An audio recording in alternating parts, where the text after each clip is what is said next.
de la grâce du Seigneur avec Pasteur Esther Kiasi de l'église La Sémence.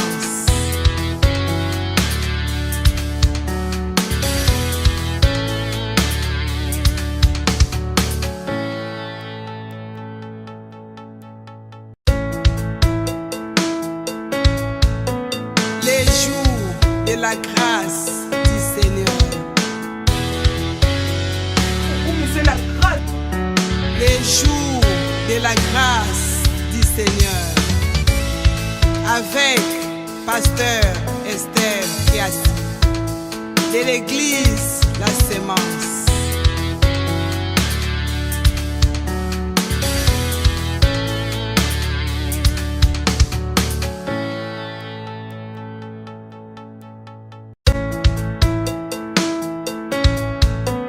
Les jours de la grâce du Seigneur. C'est la grâce. Les jours de la grâce du Seigneur avec Pasteur Esther Kiasi de l'église La Sémence.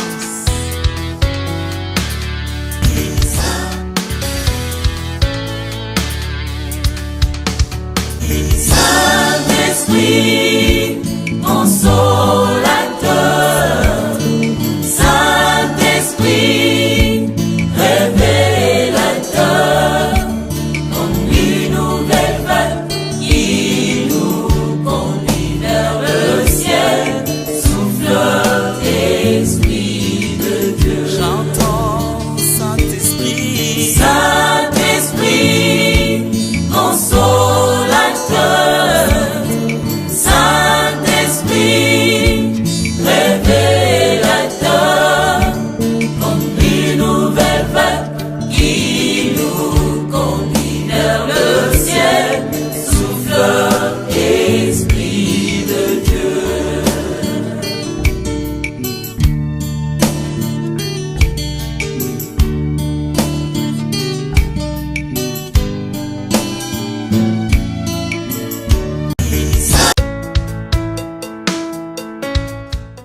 Alléluia, alléluia, alléluia. Shalom, shalom, shalom. Gloire, gloire, gloire à Jésus.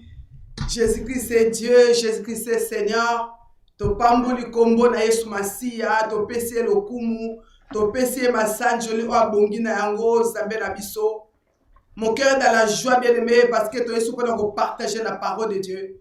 Bien-aimé, tu es Zambé à Pambola yo ozo connecté na poko alelo na DM5 bonzambe.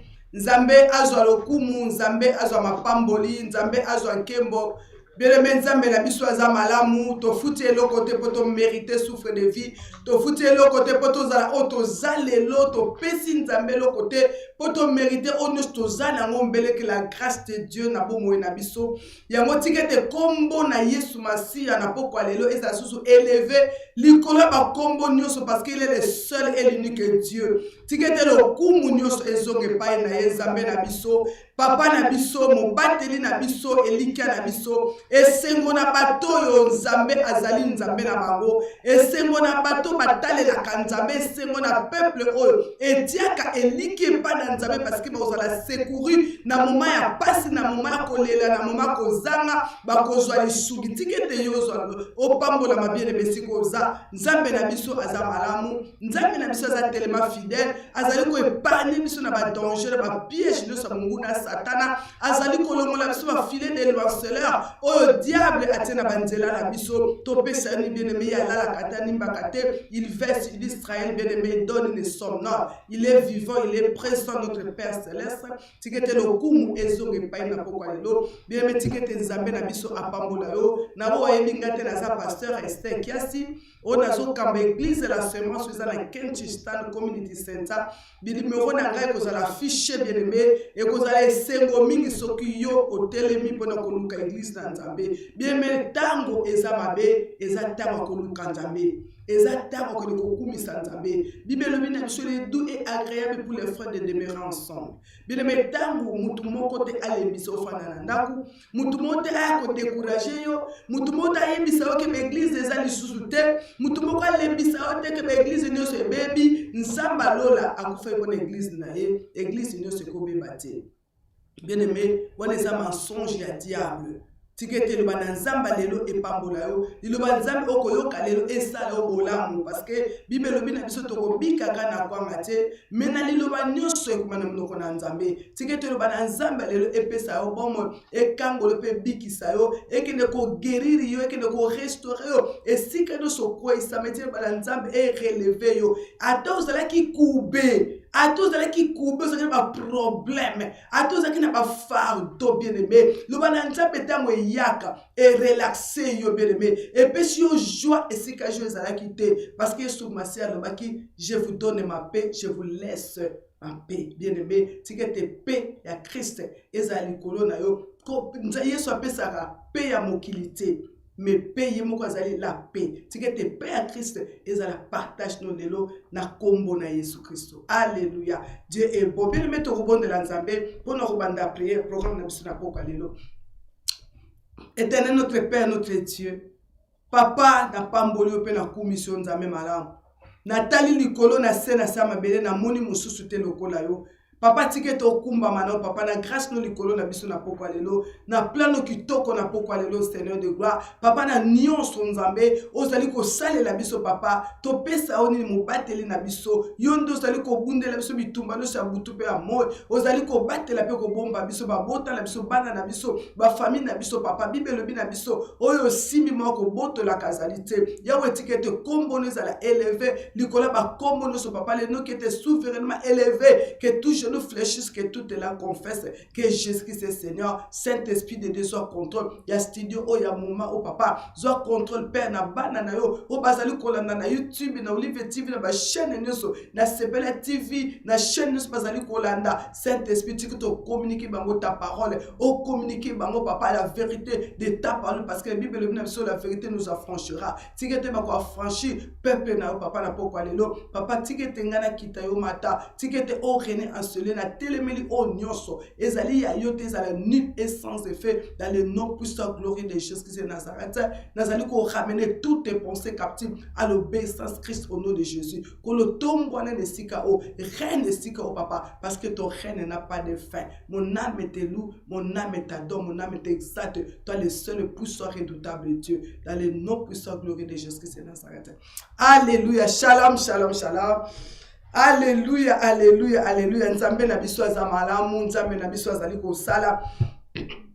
Bien aimé na grâce ya nzambe lelo tongo na partager na thème moko. Bien aimé na ba toujours soki toke na sika pona hotel ba nzambe, tote ya ka ba penser na biso te. Tote ya ka ba posta na biso te bien aimé, mais to ya ko te ya ka lo ba nzambe. Ya to considérer l'Éternel. Ya to luka la face de l'Éternel bien aimé. Yende a mandata ka biso ni biso to komema, ni biso to apporter parole ni o bana na nzambe na moment baza na posta ba yoka. Bien aimé na ko luka nzambe nzamba yeba toujours ko inspirer le lobanaye parce que ya yebi besoin pe posta bana na ye. Ya mwana thème na biso apoko lelo bien aimé, ezali la guérison intérieure. La guérison intérieure, bien-aimé. Alléluia. Nebi que si vous avez ko pambola ma bien-aimé, parce que mon côté a ko le nzambe, pe bon mo ina etika lo lenge ya zala ki bien-aimé. Mon côté a ko poussa de pa nzambe, mon côté a ko fanda ayoka maloba nzambe, pe vina etika la lo lenge zala ki. Bien-aimé nzambe na biso, atinda kali lo banabi j'envoie ta parole. Il envoie sa parole et sa parole nous guérit, sa parole nous restaure, bien-aimé. Nulle personne, mon côté comme la restauration et l'autre côté qu'on guérit, ce n'est que la parole de Dieu. Si que tu n'as pas quoi l'élo, oye bako yoka matea au Saint-Esprit de Dieu, atindeli yo bien aimé, oye zana thème à guérison intérieure parce que nzambe na lola ayebi yo, ayebi kati na yo, ayebi libanda na yo, ayebi nini oye zo passé na kati na yo, ayebi même douleur non parce qu'il est t'aime bien aimé, tamo zo tinda tema boye eza pote ayebi yo ozoyokanga ayebi yo ozolandanga ne sika nyonso yo oza quelque soit na bureau ozali quelque soit na nzela ozali quelque soit na musala pe na ndako ozali ntango ozoyoka teme obieleme ezali pote nzambe alingi asala yo bolamu. Alléluia. Nzambe na biso aza malamu alingi agérir na poko lelo teme na biso la guérison intérieure. Bien-aimé, tant tozoyoka teme guérison intérieure, bien-aimé, tozomona déjà ba blessure intérieure. Tozomona déjà ba pota ya kati, bien-aimé. Ba pota o iza na kati na yo mena libanda ezomona na te. Batu bazomona yango te. Mais nous avons un Dieu qui voit tout, bien-aimé. Azomona ba pota oyo yo ozana ngo na kati na yo, bien-aimé. O ayebi fardo nini oyo ozana ngo. Ayebi kolela oyo, bien-aimé. Ozo bondela, ozo lukelo na nzambe, mais ozana pota moko na kati na yo. Betilelo na nozwa guérison na yango te. Mais nous savons une chose, bien-aimé, que Jésus-Christ est guéri. Jésus-Christ est guéri, bien-aimé. Tango Yesu azo bikisa ko ampe esprit, azo bikisa l'intérieur et l'extérieur, bien-aimé. Yangwana nzambe azomona yo, nzambe ayebi fardo na yo, nzambe ayebi souci na yo, nzambe ayebi problème na yo, nzambe ayebi blessure na yo. Yanga lobi na ngana yebisa yo yo ozolandanga ki azala pona ko guérir, bien-aimé. Alléluia. Ngambe ma guérison na kati na yo, na ba pota ozalango na kati, na ba blessure ozalango na kati, parce que mon côté a comme la guérison, ce n'est que lui. Alléluia. Bien-aimé, ba blessure intérieure, bien-aimé. Ezali ba pota oza na kati, no ezali ko roger yo, bien-aimé. Ozo bondela, mais oza toujours ne loko moko e dérange ka vie na yo. Oza na passé moko, oza na pota moko e pertibaka yo tout le temps. Eza na pota moko, bien-aimé. Ezali ko empêcher même marche chrétienne na yo. Olingi o mata, mais pota na bien-aimé, ezo kitisa yo tout le temps. Ezo ko empêcher yo o avancer. Ezo ko empêcher yo kende liboso. Tango nyonso zo kanisa yango, bien-aimé, ezo zongisa osima. Alléluia. Ezo zongisa osima, bien-aimé. Mais surtout zuka exemple même il y a un oiseau. Oiseau, bien-aimé, ndeke oko zwango oko tirer lance nandeke wana, bien-aimé, li sasito li banga ezwinde ke wana azoki a saigner.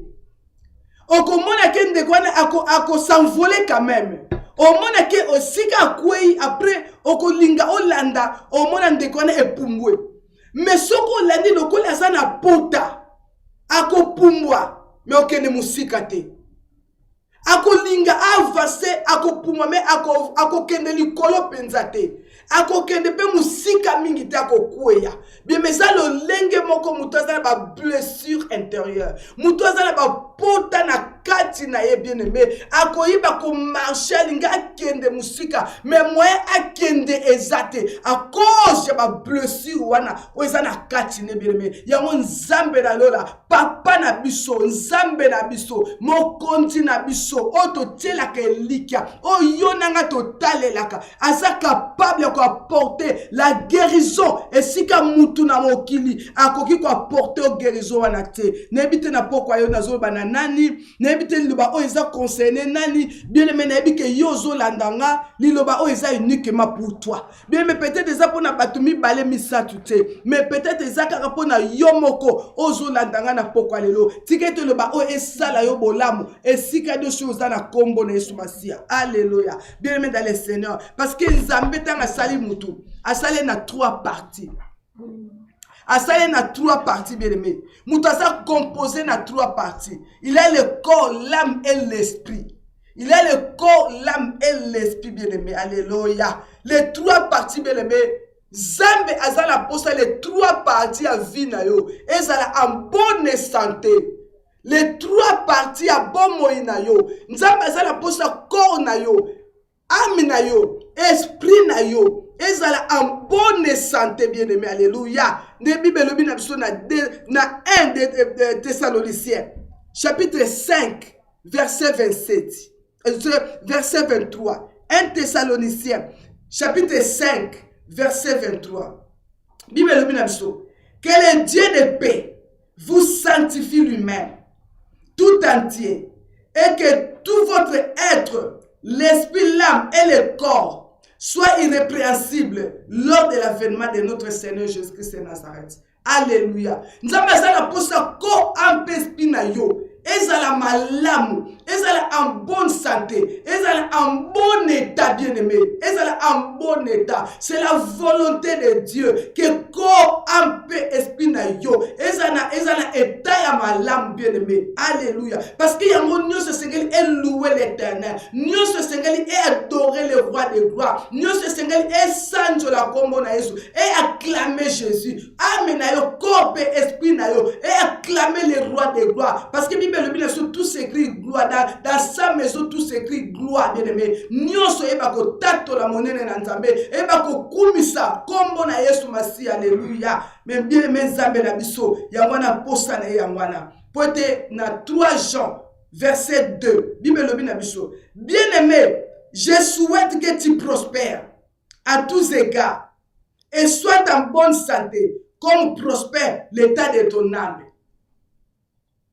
Dieu souhaite que tu sois en bonne santé.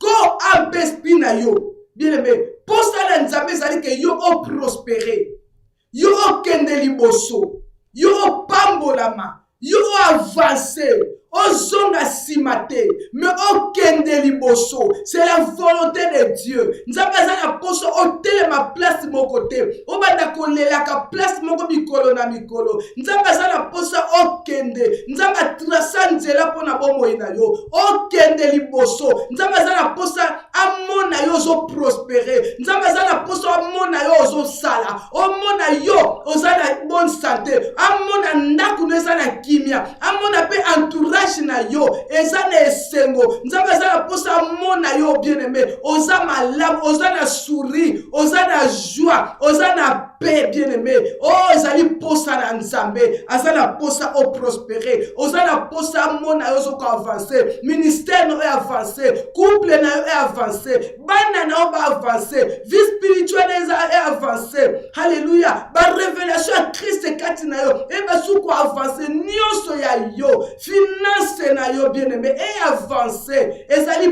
posa, ezali volonté ya papa na yo, ya zambo tozo servi bien aimé. Nzamba za na posa to telema place moko, o bana ko tourner place moko, o telema kana ngomba wana, o bana ko baluka ka likola nzete moko, o bana ko tourner toujours na muraille wana. Non, Dieu ne veut pas ça pour toi bien aimé. Nzambe alingi o avancer. Yama lubina bisoke alingi a guéri ma blessure intérieure na yo. Ako memela yo kisi kweta bikisa. Alléluia. Mais bien aimé, nini oyo ezali ko causer ma blessure. Parce que ma blessure wana eloko moko, situation moko, événement moko et salamaki. Alléluia. Parce que les blessures, ce sont des séquelles intérieures. Et ça va séquelles intérieures causées par un ou plusieurs événements ayant provoqué des douleurs et des chocs. Alléluia. Ba événement ebele. Ba makambo ebele o epasa na vie na yo. Bien aimé. Ba situation ebele o yo viva. Ba place yo fanda. Ba nzela yo tambola. Bien aimé. Makambo o epasa na vie na yo. Ba événement compliqué. Peut-être ba décès. Peut-être ba divorce. Peut-être ba rejet, peut-être abandon, l'injustice. Oyo viva na kacha bomo ino banda obotama. Bien mais ala batu mususu, abotama déjà à la naissance né déjà. Abotami déjà na ba blessure intérieure. Kaka na bo bébé na ko botama na ye. Abotami déjà ba blessure intérieure na kati na ye. Pourquoi? Parce que moi nazana kati libumu, azana matoi ayo kaka. Azana miso bien aimé. Azana na kata libumu. Nzamba yebisaki Jérémie. Abina yebaki yo déjà. Avant kutu. On s'ala formé na ventre ya maman na yo. Na yebaki yo déjà. Na établissaki yo déjà. Avant kutu botama. Donc moi na wana azana kata libumu. Avant botama. Azana ko un peu esprit. Donc ayo kaka, asa déjà na nyonso, asa ba sentiment, asa na ba émotion, asa déjà na nyonso, asa mutu mobimba. Bien aimé, moi na wana botami akuripe ko botama na ba blessure intérieure parce que ça ba événement ou abande ko yoka bien aimé magasin na libumu abande ko yoka ba événement ebele za ko ça passer na kati ya ndaku pe maloba o mama abande ko loba. Bien aimé, peut-être maman na yebeke maman na lingaka alongola zemi wana ke azaki mwana moko azaki désiré te amona kati ya libumu abande ko yoka tia bakuya makofi ya bapara na ye abande ko discuter ko bunda pona nini po maman na komi na zemi mwana bandaki na kati déjà mwana botami te mazo lela déjà na kati ya libumu. Bien aimé, azo botama déjà na pasi. Bien aimé dans le Seigneur, ngana yeko se souvenir na mwana nanga suka parce que wana zaki 5e enfant nanga nazaki na zemi na yebate nazala zemi ti mwana kokisa 5 mois nake ko consulter docteur et ba yebisinga ke non ozala zemi zaki vraiment choc makasi choc mais nazala zemi comment et puis ba yebisinga ko ozala zemi à 5 mois et j'étais étonné parce que Nazaki au courant de l'autre côté, je ne m'attendais même pas. Et d'un coup, le même jour, bah yebisinga que Nazana Zemi, le même jour, bah yebisinga que non, on va faire l'échographie. Et dans l'échographie, bah yeko remarqué que moi Nazana problème, Nazana problème na kati.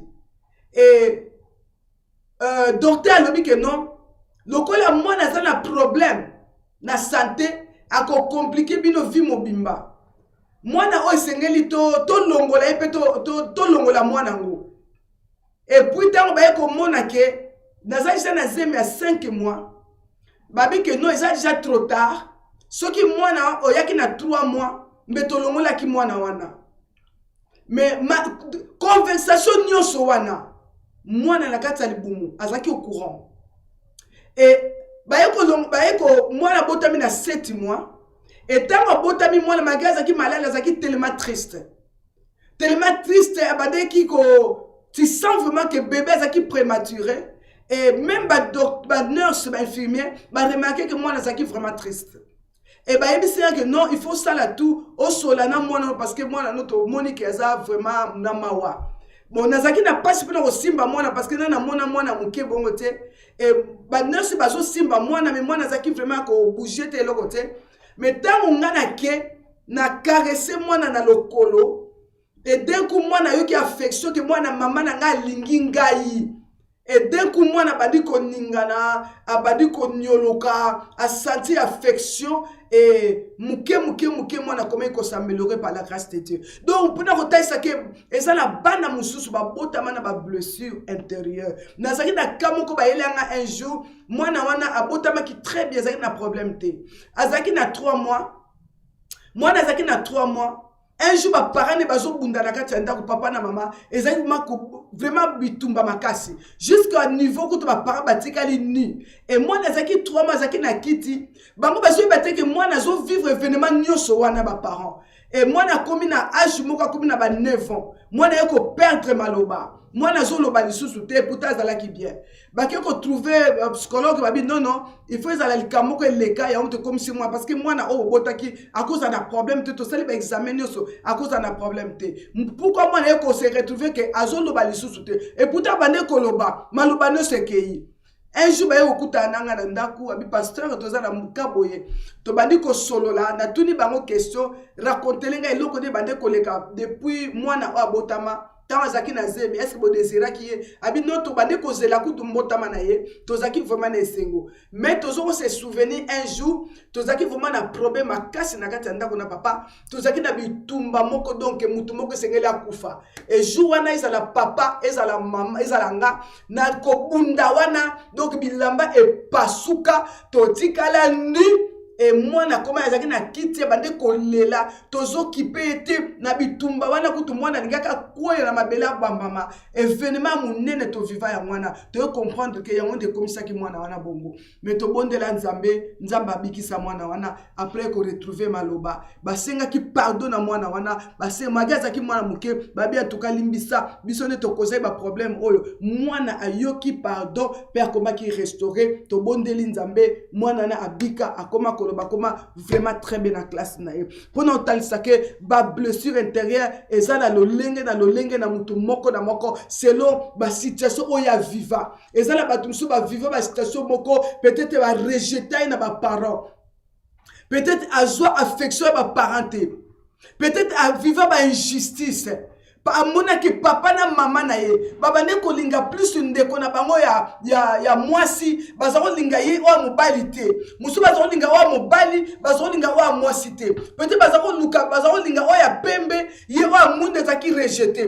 peut-être bazako luka bazako linga o za ndoi na bango tazaki rejeter bien aimé eza ba situation ebele oyo mutu akoko koma na niveau ya ba blessure intérieure na ba rejet musu azaki tellement rejeté et si quand nous sommes causala azaki tellement rejeté mususu pe ba blessure ezaki causé na ma événement à vivre bien aimé peut-être à beaucoup na batata moi si ba para batikaye pas tata moi si pas koko ba eputa bana mususu bazoboka pa ba para mais ya ke boka na village pas ba koko nyonso wana bien aimé eza moko oyo e causa ba problème ebele bien aimé mususu pezali ke peut-être akufela baboti peut-être akufela mwana peut-être alukaka bandeko nyonso bazobota ye azobota te bien aimé na peut-être sika nyonso atambolaka asaka toujours rejeté avivaka ba injustice pate atambolaka mais lela komana ba blessure intérieure motema ne koma kotanga makila motema ne koma kolela partout akendaka azala ba maki bato bazomona te azala ba pota na kati na yebele me abeta pe lisolo pa mutu moko te ayebisa ta pasteur na ete mais eza toujours pota wana eza toujours ko fongwama eza toujours ko tanga makila aza toujours ko lela na kati na ye aza toujours na ba douleur abina na ko bikisanga tanga zo prier na chambre na ye bien batangu ta lingeki alela te mais on se souvenir azo lela maloba ezo bima te mais na kati na zo lela ba pasi na motema na ye o ezo lelise tout le temps bien aimé. Alléluia. Yamana zamba tininga bien aimé pona tina na yo. Yamana zamba mandatenga na poko alelo bien aimé pona tina na yo. Bien aimé, Nzambe alingi yo tellement. Nzambe ayebi situation no koleka même yo moko. Douleur, ya ba blessure na yo bien aimé. Nzambe ayebi yango bien aimé. Ata beta li solo pa na moto te. Ata raconta na mutu moko te. Mais Nzambe ayebi yango bien aimé. Alléluia. Peut-être ba viola yo. Peut-être ndeko na yo moko viola yo. Peut-être famille na yo, peut-être papa na yo pe a viola yo, obeta li solo pa mama te, peut-être mobali tata mwasi, peut-être mobali ya nani bien aimé, et si on est ko se réfugié, et si on colle là bien aimé, peut-être ba toucher en nzoto, peut-être ba sale loko moko boy bien aimé, ofanda okenda metika la pota alléluia etika la pota bien aimé nzambe za capable à guérir alléluia ba blessure wana alléluia ba plusieurs événements yo viva ba événements belé au viva peut-être au fait ba événements sur ba ndako banganga ba koso ba ndako ya nganga peut-être ba sala ba cérémonie moko boye peut-être loko mo ba sana vie na yo mais oyi ba ndenge nini yo ko bika na yango oko yebisa nani na pasi wana bien aimé ozo vivre toujours ba blessure wana ozo vivre toujours ba douleur wana ezo peser tellement ezo ko empêcher même marche chrétienne na yo alléluia lelo za o senti que oza moto na mabondeli mais 2 jours après o kiti lisusu lelo o mitira na ke l'église na ke ko sambela mais après 2 jours o longwa lisusu o koma ko tambola ba église ebele nyonso wale za te po yoza mabe bien aimé za te po ba pasteur baza mabe mais c'est à cause bien aimé ba blessure intérieure o ezana na ko fongwama o ezana no guérison te o lobana na mutu moko te o partager na mutu moko te peut-être na kati na o viola mutu moko o viola mwana moko boy mais o partager likambo na mutu moko te o banga ko loba mo poso ko lobi yango bako bana ko tonga yo bana ko critiquer bien aimé peut-être o yiba mbonga mutu moko peut-être o sala dégâts moko boy mais o partager kangote et pesa ba pota na motema ezoki sa pota na yo bien aimé nzamba lobi ako guérir yo ako guérir bien aimé bapota wana oyo tanga wana ako guérir bien-aimé. Peut-être bayiba yo mbongo, peut-être bakosa yo, babotola yo mwasi, babotola mobali bien-aimé. Alléluia. Otika na choc moko mwana na yo kufa na accident. Oluka peut-être mwana na yo oyebi sika kenda te. Oza na contact na mwana na yo te. Mobali moko bokabona na ye. Ti lelo olelaka mobali na yo parce que abala yo na mbongo. Mais akenda na mwasi mususu sans raison. Peut-être oyaki na poto mobali to mwasi oye a obengisi yo. Mais atika yo akenda na mobali to mwasi mususu. Otika ya bapota na motema mago bala mobali mususu, mago bala mwasi mususu. Mais pota wana eza toujours bien aimé na kati na yo. Bien aimé. Peut-être na mwana moko azana nu gêne. A vivre comme injustice, c'est pas maman na ye pour papa na ye. Bapota wana bien aimé, ezo sala ye pasi, eza toujours kozoka. Mais nzamba tindi ngai bien aimé. Amandate pona ko yebisa yo na nyoso wana aza capable ko guérir yo. Alléluia. Alléluia. Bien aimé, ba choc intérieur.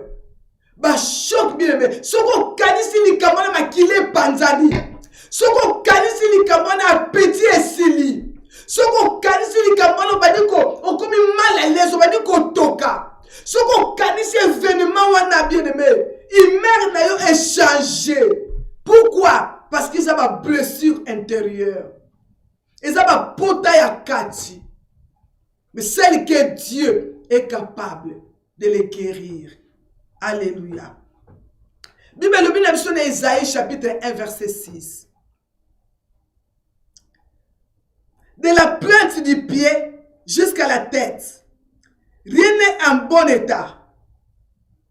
De la plaine des pieds bien-aimés jusqu'à la tête, rien n'est en bon état. Parce que ma blessure est affectée nyonso ya yo. Est affectée environnement na yo. Est affectée ndaku na yo. Est affectée ministère na yo. Est affectée couple na yo, musala na yo. Est affectée même santé na yo. O comme malade, et lo comme santé ça sous malamu te. On commence à avoir tension, à avoir stress, à avoir nervosité, à avoir belé bien aimé. Alléluia. Donc, pendant le moutou qui n'a pas collé, ça symboliser que nyonso ya yo, et ça le colle nyonso, et ça contaminé, n'a pas blessure ou intérieur.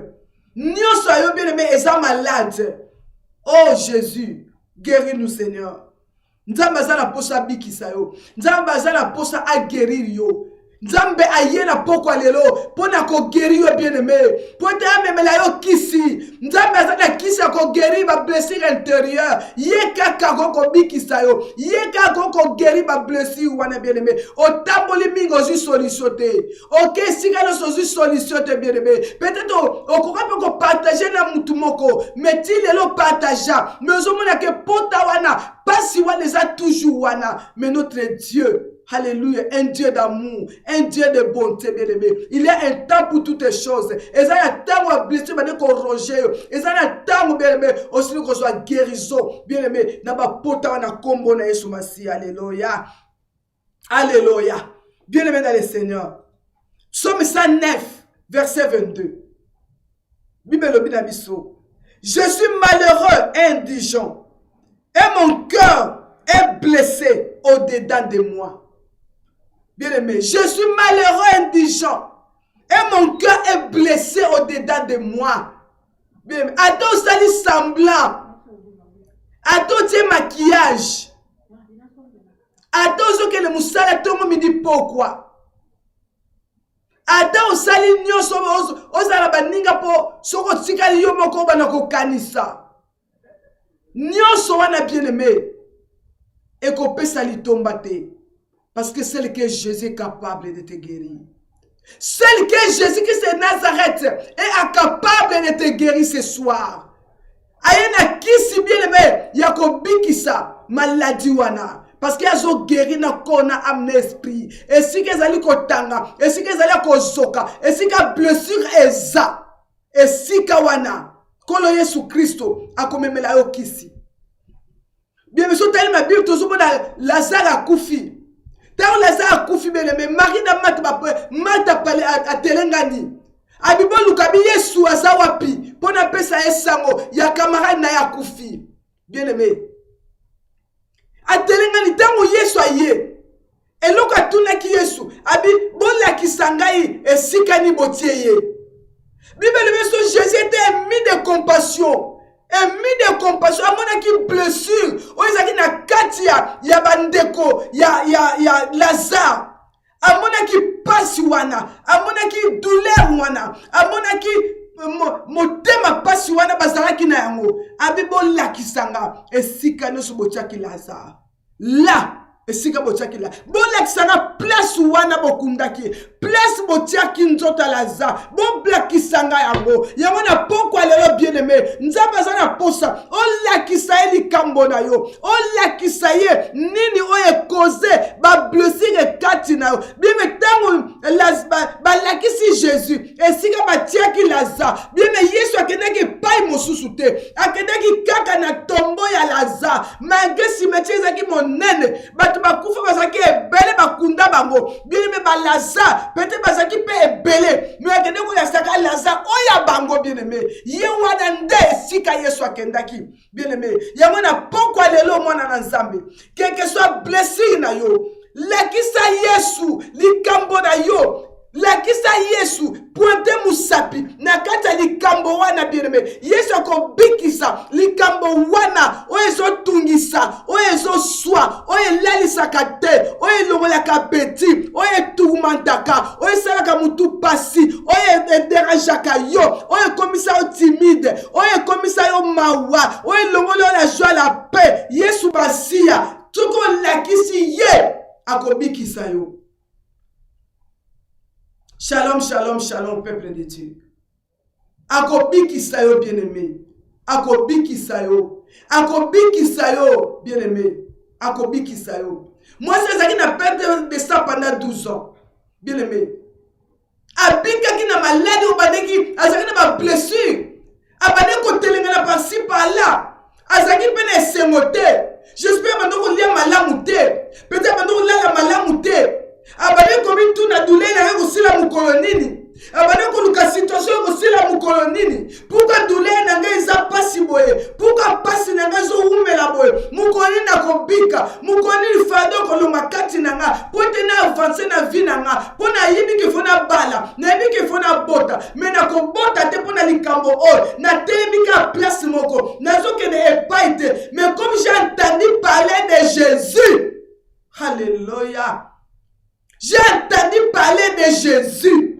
Na kata blessure oyo, lui seul est capable de m'apporter la guérison. Ba docteur nyoso, ba bikisa kingaite. Bisika na teki biloko na nga nyoso pona bika. Na teki ba super wax. Na teki ba voiture. Na sali nyoso. Na pesi ba mbongo na ba apôtre. Na sali nyoso na ba pasteur. Na sali nyoso na kosala. Bien aimé. Abike tango na kokuta na Yesu na kobika. Ba blessure. Ezaki na kati na ye. Mais tango kuta na Jésus. Tango simbi abi soki kanga na simbi. Songe elamba Yesu Masiya. Soki nga na simbi kaka songe elamba na kobika. Soki kanga na simbi. Bien aimé. Abi mukolo na nge koki. Ndenge pe mukolo na nge koki lelo bien aimé. Ndenge pe jour na la guérison eza lelo. Moi si o ezalaki bien aimé, femme samaritaine. Ezalaki ba blessure bien aimé na kati na ye. Ezalaki na ba pota abala mobali o mabe. Akena mobali o mabe. Abalaki combien de fois bien aimé. Yesu ayebisi obalaki 5 fois, même 6e oza na yebeza ya yote. Donc abalaki 6 fois. Na 6e mois bien aimé, combien de douleurs zalaki nango? Nini bade ko memayi na mibali na mibali. So asi mobali a cause ba douleur wana, a cause ba pasi wana. Alléluia biyo, okoma tetenga na zali na pasi na tiki yo. Eh, yo, ningo ba mesuma ka mobali ali boso sala kite, na lingi ko souffrir te na tiki yo. Yo lingo kolanga lisusu. Ne mususu abade ko contrôler vie nanga na tiki yo. Yo lingo banda lisusu ko salanga boy, ko compliquer vie nanga na tiki yo. Akomaki na si mari. Motema ba douleur. Ba pasi na kati. Abade ko sepela te. Abade ko la mikolo nyonso. Azaki na joie. Peut-être azo sala fufu azo li azo lela. Abi pourquoi vie na ngai boye. Na bali azo tanga 1 2 3 4 5 6 too much. Na kosuka wapi. Na kobiki sangai. Tina niva komaki aveugle. Akutena Jésus azo bakuteka yende Yesu akopesa lobiko. Abi yo biso na bino toyoka na kakutute. Bien-aimé. À cause ya ba douleur zaki na kati na epe bien-aimé. Tala langage ya mutu azaija na bapasi. Yesu atika ki ete. Yesu atika ki na eta wana te. Comme Yesu Christ akotika yo na eta wana te. Tant que servant de l'Éternel, on Dieu, Saint-Esprit a mandaté na poko le pona tina na yo. Oh Saint-Esprit a tininga na chaîne opona tina na yo bien-aimé. Nzambe lo la kotika on eta wana te. Akobiki so na kombo na Yesu. Et Jésus-Christ de Nazareth était son 7e mari bien-aimé. 7 c'est chiffre en perfection. Alléluia. Moi je suis à ceux qui l'obiko, à ceux qui guérison, n'a pas problème na ye, n'a pas douleur na ye, n'a pas amertume à motema na ye, n'a kolela na ye, vina échange qui, vina comme qui transformé. Abane ko kene nulle part. Abane ko baluka kana ndaku tina na libula zotoka mai. Vine zaki na ba limite moko boye. De abane ko sala awa ti awa. Abane ko kene au-delà de ça te. Ndaku na yepe libula mai. Alléluia. Ndaku ne peut libula mai. Na Christ na mutu chaque tongo chaque pokwa. Vine zali ka bongo. Christ ba douleur, Christ ba fardeau, Christ ba problème na mutu na ye. Amenez toujours Christ wala bien-aimé. Abane ko tamono par-ci par-là. Azo ko toka mai na kolela. Azo ko yima nzela. Abingai jusqu'à quand délivrance na ko ya. Jusqu'à quand na ko avancer na vie na ngai. Mais un jour bien-aimé. Yesu alekaki na nzela na ye. Atelemaki na pui na ye. Pe azoki lobiko. Bien-aimé, moi si oyo. Bible atikaki Christ, abandonnaki Christ. Akitisaki fardeau wana makola Yesu Masia. Yalumi, venez à moi, vous tous qui êtes chargés, fatigués. Je vous donnerai du repos. Bien-aimé, moi sur akitisaki Christ na ye. O bane ko pesa na mapeka. O bane ko pesa na motema. O bane ko pesa na mukongo. O bane ko pesa na santé. O bane ko pesa na makanisi. O bane ko affecté vie na ye. Nzoto ko empespi na ye. Ezaki affecté bien-aimé. Mais mukolo wana. Tanga kutene Jésus-Christ de Nazareth. Akitisi Christ wana. Akendaki. Akeko sakola. Abina ke yebisa bato. Yesu Christ o abiki singai. O akangoli ngai. Oh, rebo shenderebe baba. Alléluia.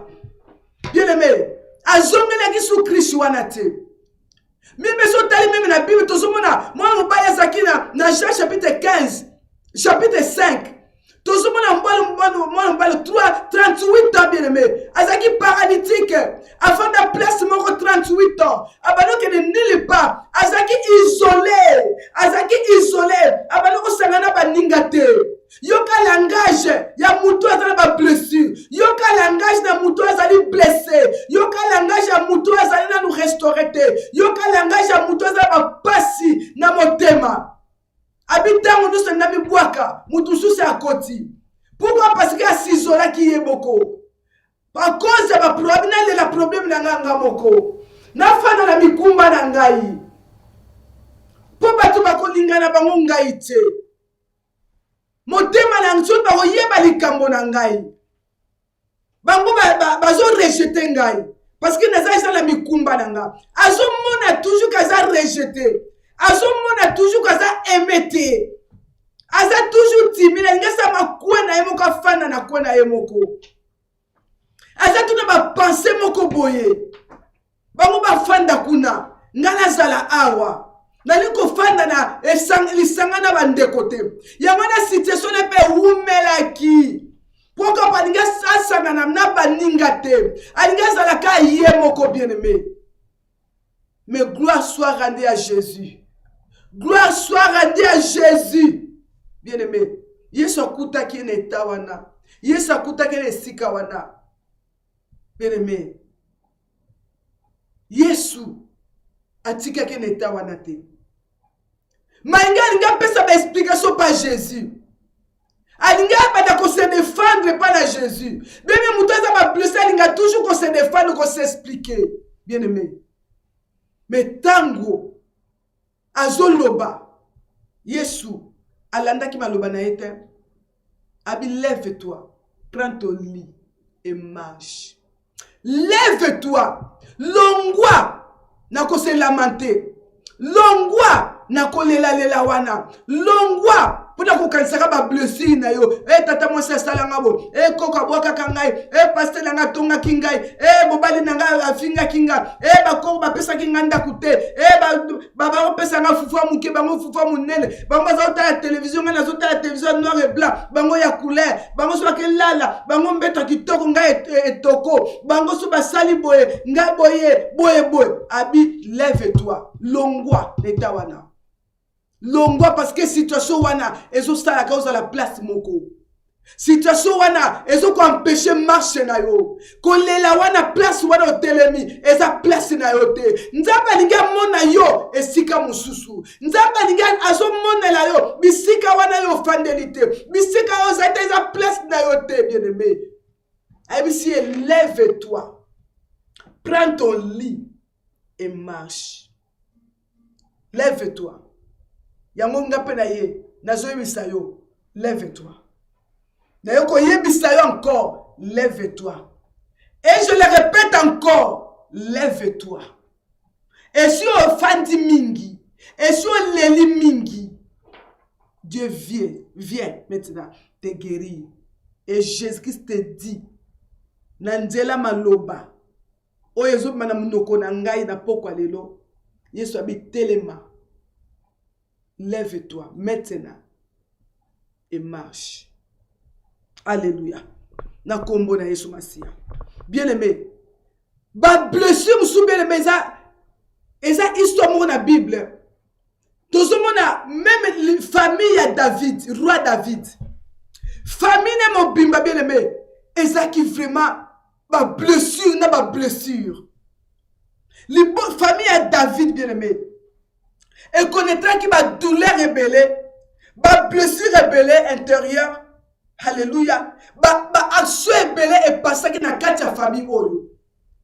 Donc va connaîtra qui va douleur rebelle peut va blessure rebelle n'a qu'à ta famille oyo. Bien même sur totali, tout ce monde a même mon thème il y a Absalom. Mon thème Absalom est ça qui est blessé. Mon thème Absalom est ça qui est blessé. Na événement où Salama qui bien aimé. Ce qui est dans 2 Samuel chapitre 13. On commence le lengenini bien aimé. Pourquoi mon thème Absalom est qui blessé? Et ça qui a kozoka. Pour te lekinaye ba viola qui est na ndeko na ye. Amnon a viola qui Tamar. Tamar ça qui sert ba botani bien aimé na Absalom. Et Amnon a qui demi-frère na ye. Bien mais et ce qui s'agit mon thème, il y a Absalom et jusqu'à ce que même qui a cause de douleur wana et même qui a commettre bien alléluia meurtre à kenda qui est un niveau il y a ko bomande konaye. Pourquoi? Parce que ça qui vraiment na kati douleur na kati blessure na kati na ye. Bien aimé douleur bien aimé na kati on commettre meurtre ça koyeba. Oko commettre meurtre na lo lenge ebele. Oko soki sa mutu na maloba sanke yo yeba. Oko soki sa bana na yo sanke yo yeba. Sanke yo yeba kozo sa express ce matin. Mais à cause de ma douleur. À cause de ma douleur bien oko kozo ki sa entourage na yo. Ba membre église na même pasteur na yo. Oko le sa ba boti na yo bien aimé. Bato bazali pamboli pona yo. Oko ko soki samitema na bango. Absalom a ko commettre meurtre à cause ya douleur. O ezaki na kati na ye. Tala libota ondenge ezaki na kati ya ba problème. Alléluia. Na 2 Samuel 13 oko tanga ngo ezali pamboli makasi. Et tout le monde a payé bien aimé. Absalom paie. Alléluia. Azokisaki mpe motema ya David, papa na ye. Azokisaki motema ya David. Po David mpe azalaki na blessure na kati na ye. Po mwana na ye abandi ko absolument abandi ko tourmenter bomoi ya papa na ye. Abandi ko tourmenter tongo midi pokwa. Abandi ko welela bokonzi ya papa na ye. Abandi jusqu'à niveau ya kobimana basi ya papa na ye. Tala batule ezali na kati ya libota oyo. Tala ba événement bandi ko passer na kati ya famille oyo. Alléluia. Bien-aimé dans le Seigneur. Tala pasi oyo, ma bote ebele, ba foyer ebele, ba couple ebele, bien-aimé. Eza na kati ya ba blessure. Ba blessure, papa ça ba blessure, maman ça ba blessure, bana bazala ba blessure. Bien-aimé, au côté la kati ya ndako so ba pito pale, okuna beti montule botole, okuna beti kuna, okuna beti porte, okuna bimili bana akola la 3 jours, okuna bwakele muninga lilo ba blessé ye. Pourquoi libota mobimba na les joie guérison te. Ba pota ya papa eza ko fongwama. Ba pota mama pe ya passé na ye eza ko fongwama. Bana pe bazala ba oya bango eza pe ko fongwama. Ndaku wana guerre na guerre. Kimia eza te na kati ya famille wana. Ni famille ya David guerre ezalaki. David eza na oya ye. Alléluia. Tamar pesa ba blessure ba viola ki ye. Akoma ki mawa. Abi pourquoi on salinga boye ndeko na ngai? Pasi toujours na motema. Absalom pesa ki na oya ye na kati na ye. Bango nyonso pesa ki ba problème na kati na bango. Alléluia. Bien-aimé, nyonso wana eza ba blessure. Bien-aimé, motema libote eza ba blessure. Bien-aimé, ezalaka na kimia te. Ezalaka na esengo te. Malubaka ya kanda, malubaka ya ba rejet, malubaka ba abwakeli yo liloba o regretter na sali nini kapo na sengi okopo kapo na tuni soza na mbongo kaka pona lobe sombela nga lipa yango bwakeli nga maluba boy kaka pona zoki elamba na yo yanga ko fingi nga boy oh limbisa. Pourquoi? Parce que maloba ya motema o ezotanga azaba blessé tellement ébélé na kati azona nous guérison na ngoti ezoko affecter environnement ezoko affecter d'abord vie na yo moko ezoko ne ko éloigner bato ba koza lipamboli pona yo ezoko éloigner bango pembeni na yo bien-aimé ba blessure intérieure surtout taille même na Bible bien-aimé to komona même Naomi azaki na ba blessure na kati na ye. Pourquoi? Parce que a perda ki bana na ye mibale. Azaki na mobali na ye. Azaki na bana na ye. Alléluia. Mais un jour, on s'est retrouvé à tikali ye moko. A perdre bana na mibali, a perdre mobali na ye. Alobi na kosuka wapi ngai. Abi bobenga nga susu Naomi te. Bobenga nga Mara. Parce que motema nanga etondi na amertume. Motema nangai etondi na mawa. Bobenga nga susu na komba nao ya Naomi te. Bobenga nga Mara. Mutu na mawa. Mutu atondi sema na ba pasi. Mutu atondi sema ba blessure. Kaka Yesu nde ayaki. Kaka Yesu kaka azaka papa kokiri. Bapota wana o mutu na mokili microscope moko te okosala ba examen na laboratoire okoskene na ba laboratoire otambuli mokili mobimba basala ba examen makila okota na ba radio okota na ba appareil sophistiqué ya compliqué ya cher et ko détecter ba blessure intérieure te. Ce n'est que Jésus est capable de t'apporter la guérison. Bien-aimé, comment on a même Anna Zaki n'a pas blessure? Anna Zaki parce que mes colonioso Peni na kotika ye kimia te. E kombe abota kate. Adiga tinda mwana kotinda mwana langa te bota ya yomo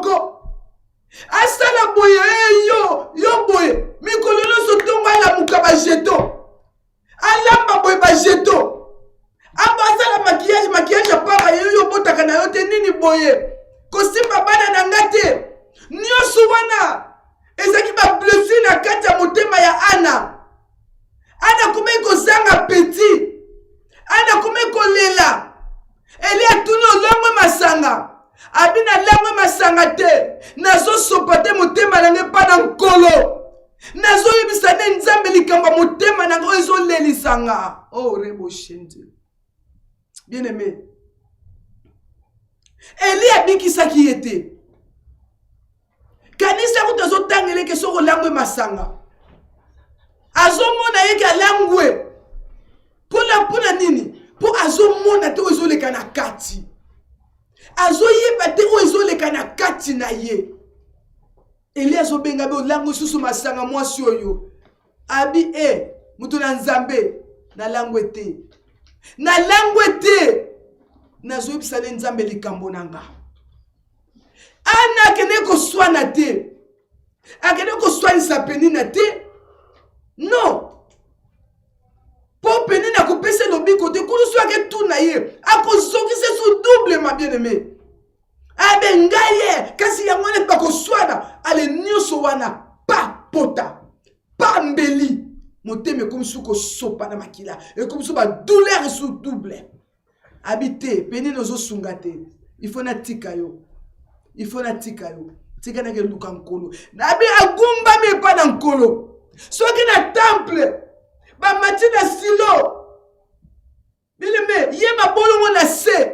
Abi kaka yo koko guérir ngai. Kaka yo koko pesa nga lobiko. Kaka yo oko changer histoire a vinanga. Ayebaki ke mutu moko te ko bikisa ye. Ayebaki ki ata lele pa na mutu. Mutu akolibaka ka nzamba ko sunga. Eko sila nango. Eko leka nango. Ko banga te. Mitango yebike. Liloba na mutu. Eko portenga eloko te. Tika nga na gumba mela Jésus. Tika na se prosterner. Na ke na trône de la grâce de Dieu. Afin que nazala secouru. Na kende e pa na Jésus. Yekaka ko bikisanga. Yekaka ko ote ba douleur oyo. Yekaka ko bande motema oyo. Pasi oyo. Pota oyo. Yekaka capable. Jésus-Christ est capable. Ou est impossible aux hommes. Impossible à Dieu. Bien-aimé. Combien on considère Batou? Ba pesa yo lobi côté.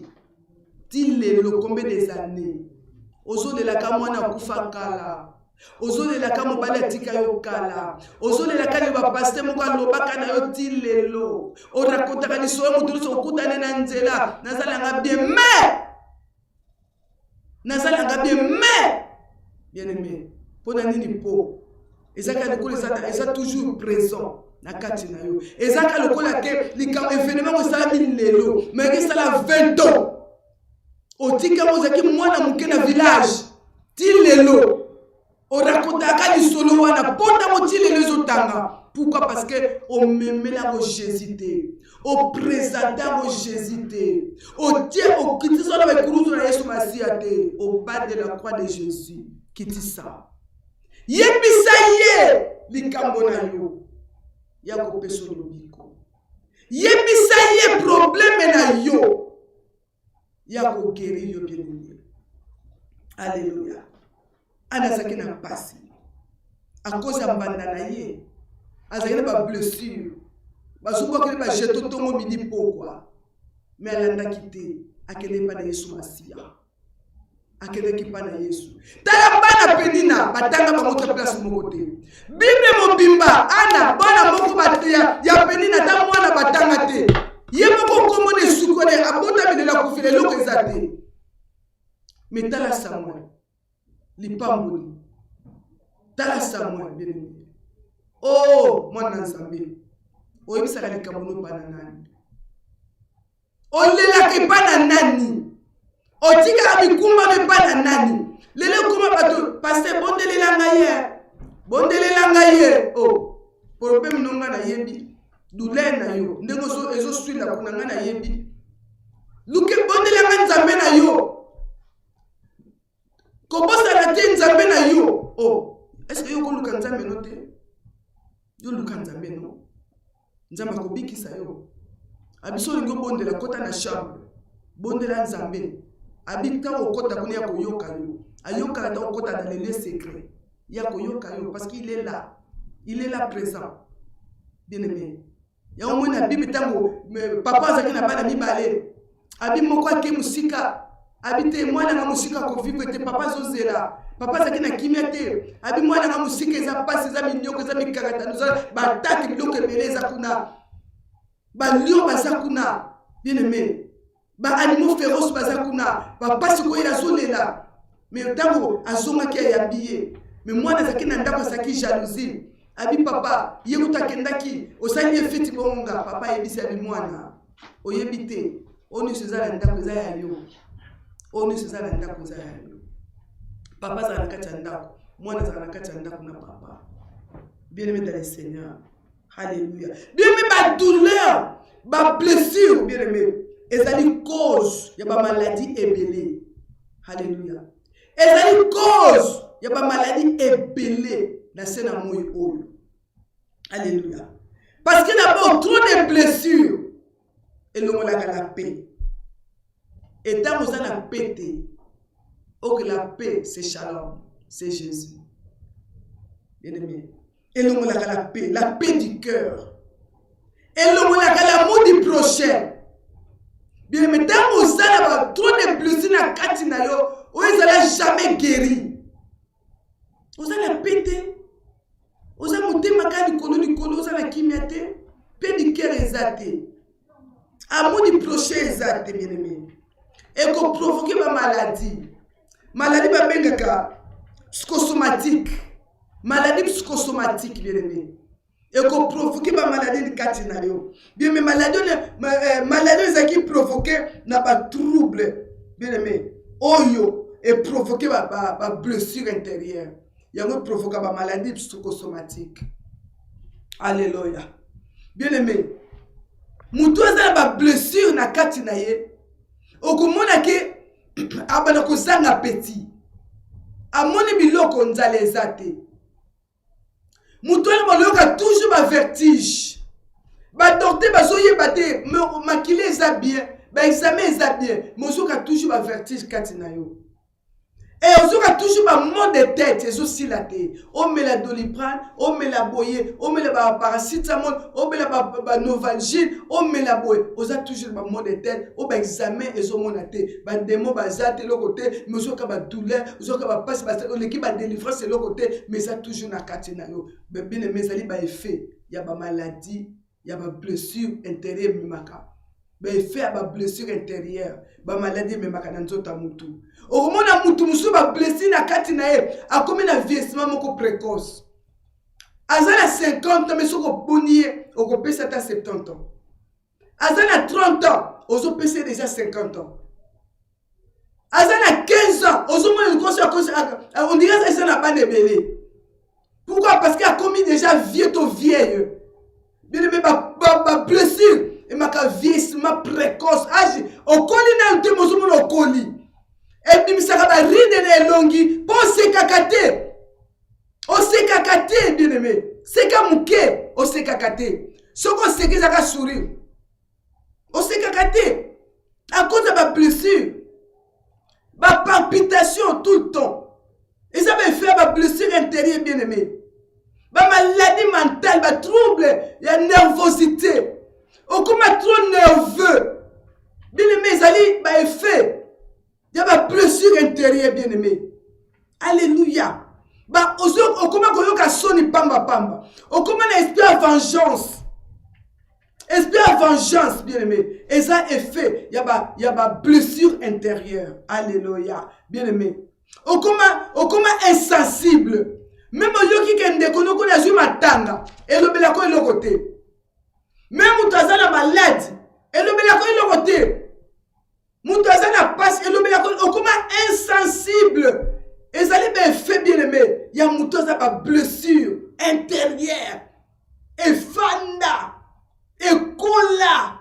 Et ewumela mezaka akofungwama akoma insensible adoki sango mabe sango mawa ye esala ya omoni mutaboye me utakuna matanga eza kuna aketia manzaka aketia basi aketia baperike nyonso wana parce que aza na bablessure ebele. Alléluia. Ezali makambo ebele soki nzambe asali biso grâce tokokontinue parce que tokosisa yango na mbala moko te.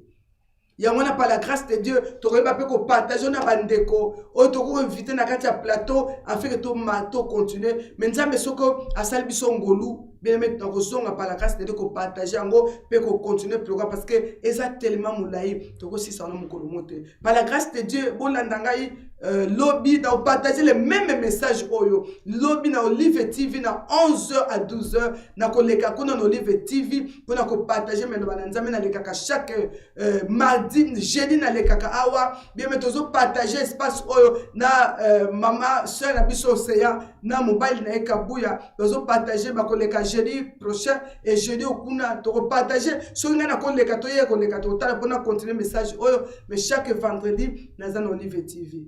C'est-à-dire que tu continues à te dire que tu as guéri dans ma blessure. Bien aimé, Nzambe alola asalo bolamu. Nzambe alola apambola yo. Maloba osiko yoka. Epe solo biko. Epe sa okimia. Quel que soit problème na yo. Doboko na Nzambe ke ko simba problème na yo. Pe ozolo biko na kombo na Yesu. Na pamboli vie na yo. Na pamboli misala na yo.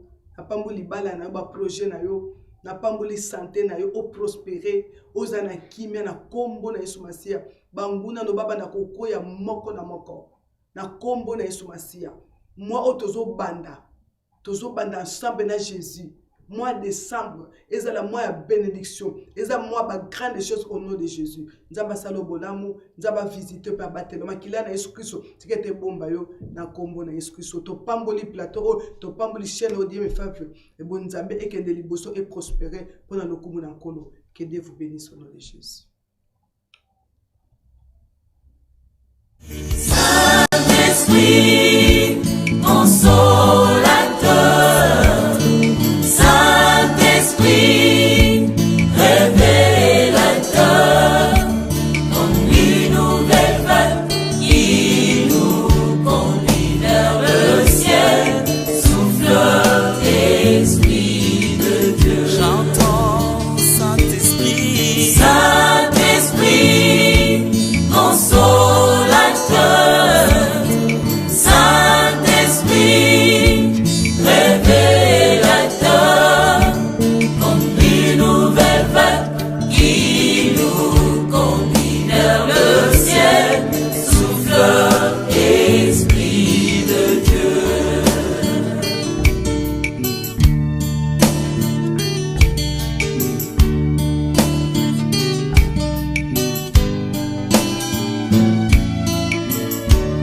Saint-Esprit.